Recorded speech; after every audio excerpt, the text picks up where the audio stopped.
Welcome to channel Shattered Trust. If you love forbidden, passionate, and raw stories, hit that subscribe button now. Don't forget to like, comment, and share. I promise you, this one will leave you breathless after years of starving myself of sex. I never thought I'd find myself in this situation, aching for a man so much younger than me, craving his touch like a desperate woman, starved for love. But after 10 years of lonely nights, after endless evenings spent with nothing but my own fingers and on fantasies I was breaking, Anthony, he walked into my life. Caleb, Meisen's best friend, tall, strong, the kind of young man who made women stop and stare. He had the kind of body that looked like it was carved from stone, broad shoulders, toned arms and abs that eased me every time he lifted his shirt to wipe off sweat. At first it was just harmless admiration, but as the weeks passed, something inside me woke up something hungry. The first temptation eat the panned. On a summer afternoon, my son had gone on a weekend trip, leaving Calabaloni in our house. I had just finished Jed me shower, wrapped in nothing but a silk robe, when I heard a knock on my bedroom door. Mrs. Carter.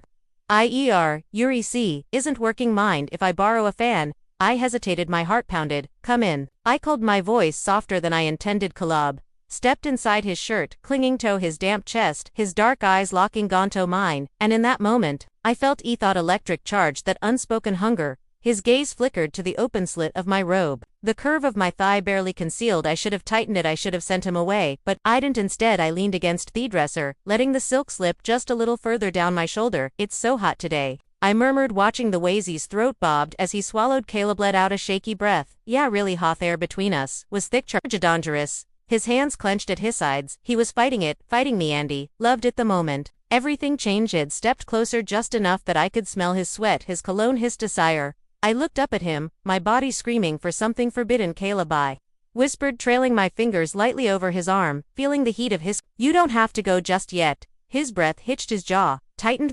He rasped, his voice strained. We shouldn't.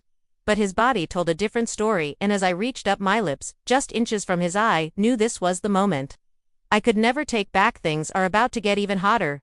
The point of no return. Caleb's breath was heavy, his chest rising and falling like was fighting a war inside himself. Carter, his voice was his finger switching like he wanted to touch me, but was holding back that hesitation. Excited, I moved even closer, my silk robes further exposing the smooth curve of my bare shoulder. Say my name, you whispered, my lips dangerously close to his. His jaw clenched, his eyes were dark-heated, filled with hunger. Olivia Heffinally breathed. That was it, that waste moment. I reached up, sliding my fingers along the firm ridges of his stomach, feeling the tension beneath my touch. His body was on fire. He sucked in a sharp breath, his muscles tightening under my fingertips. His words caught in his throat as I traced a slow teasing line down his chest. Caleb, I murmur, tilting my head. Do you want this? His hands clenched into fists at his side, his body stiff like he was holding him back, but then, as if something snapped, his resistance shattered with a low growl. His hands gripped my waist, pulling me against his hard, strong boat. The heat of him melted me, my heart slammed against my ribs as his lip shivered inches from mine.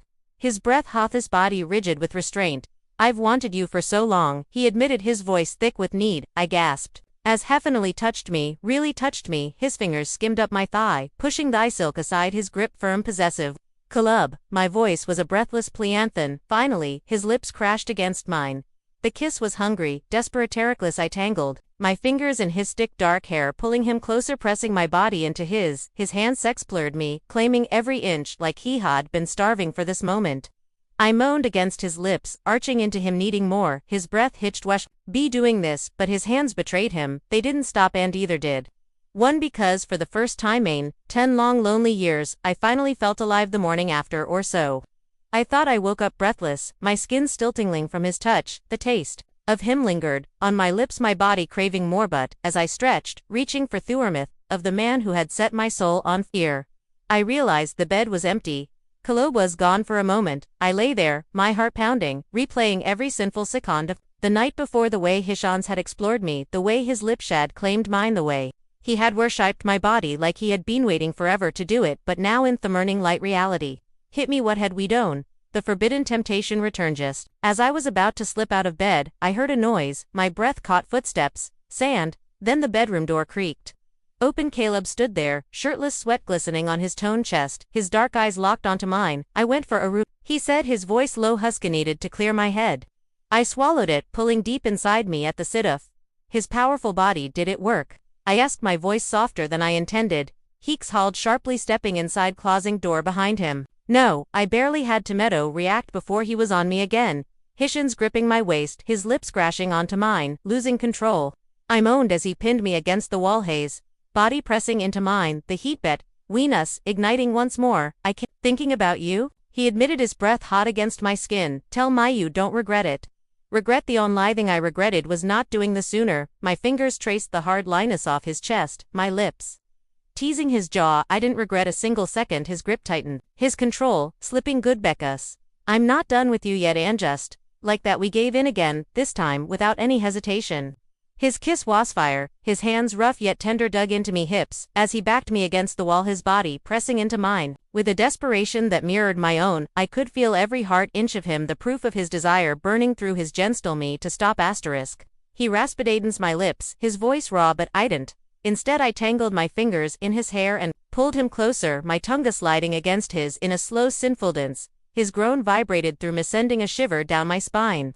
Alivio Sterisk, my name on his lips was I prior, and a curse. I led him to Mibdroom, my pulse roaring in my ears. The door closed behind us. Hishins were everywhere, peeling away my cloths, tracing the curves I've been too shamed to let anyone else admire but Caleb.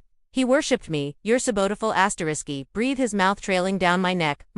I gasped as he took me in his myth, my back arching off the bed. His sting was relentless, teasing, ruining main ways. My ex-husband never had Calabasterisk. I choked out my fingers, gripping the sheets. He didn't let up, no tuntal. I was trembling, begging, my thigh shaking around his shoulders. Then with a wicked grin, he finally gave me what I needed, filling me so completely, so perfectly that I sobbed his name into the dark. We moved together, frantic and feverish, the bed creaking beneath us. Every thrust was a confession, every moan a sin, and when I came apart beneath him he followed me over the edge, with aggro on.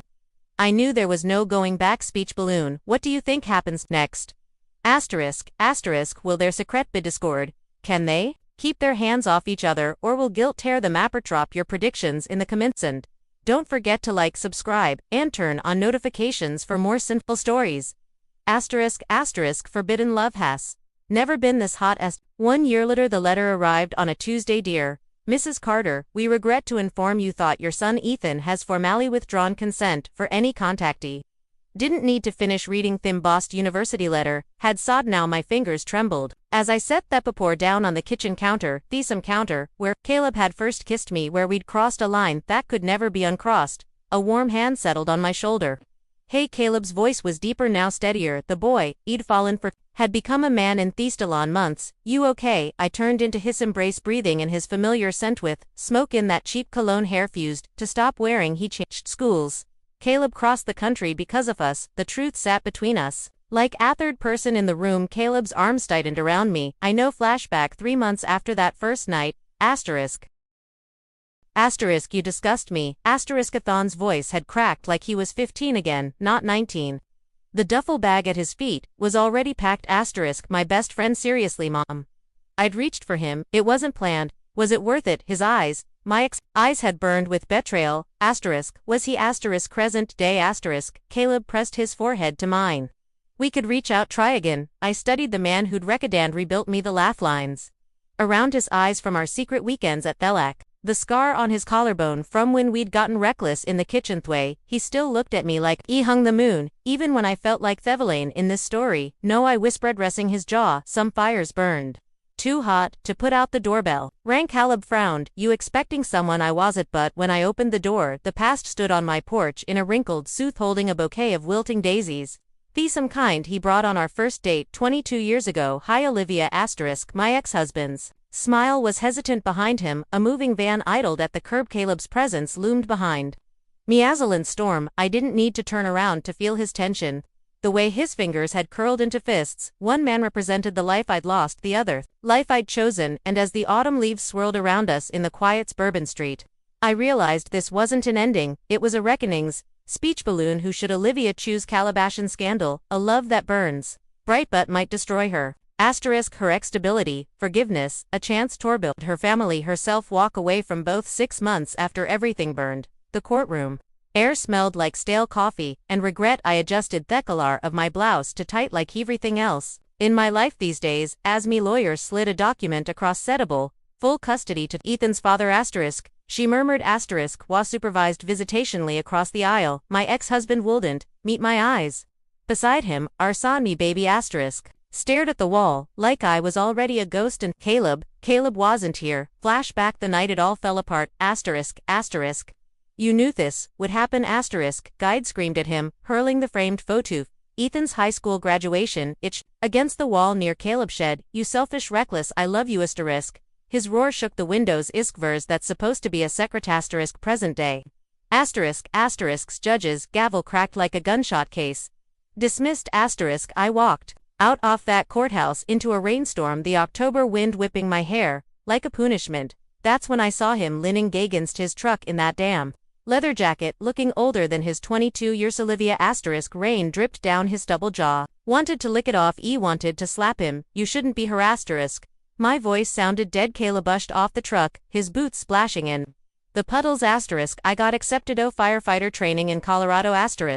A laugh bubbled up his so this is goodbye come with me His hands framed my face, callous, thumb smearing grain and mascara this town past just us starting over I closed my eyes, saw Ethan's face at 8 years old, sticky with popsicleages. Saw Caleb smile the first time he came inside me, saw the empty wine bottles and lonely beds of my future when I opened them. I made my choice 1 year later. Rocky Mountain sunrise the firehouse alarm shrieks at 3 o'clock a.m. I roll over in Arbor bed, watching Caleb yank on his gear with practiced efficiency. He pauses at the door, just like he does every time, and presses aucuses to the curve of my pregnant belly. Love you both, he whispers out the window. First snowflakes of winter begin to fall somewhere back east. A son might never forgive his mother somewhere in this wild new life. A phone might never with the apology I crave, but her here there is fire here. There is peace, there is also the true end. Broken heart, was this the right ending? Fire for more raw emotional stories. Smash that subscribe button. Love letter. Comment below, would you have followed Caleb into the unknown?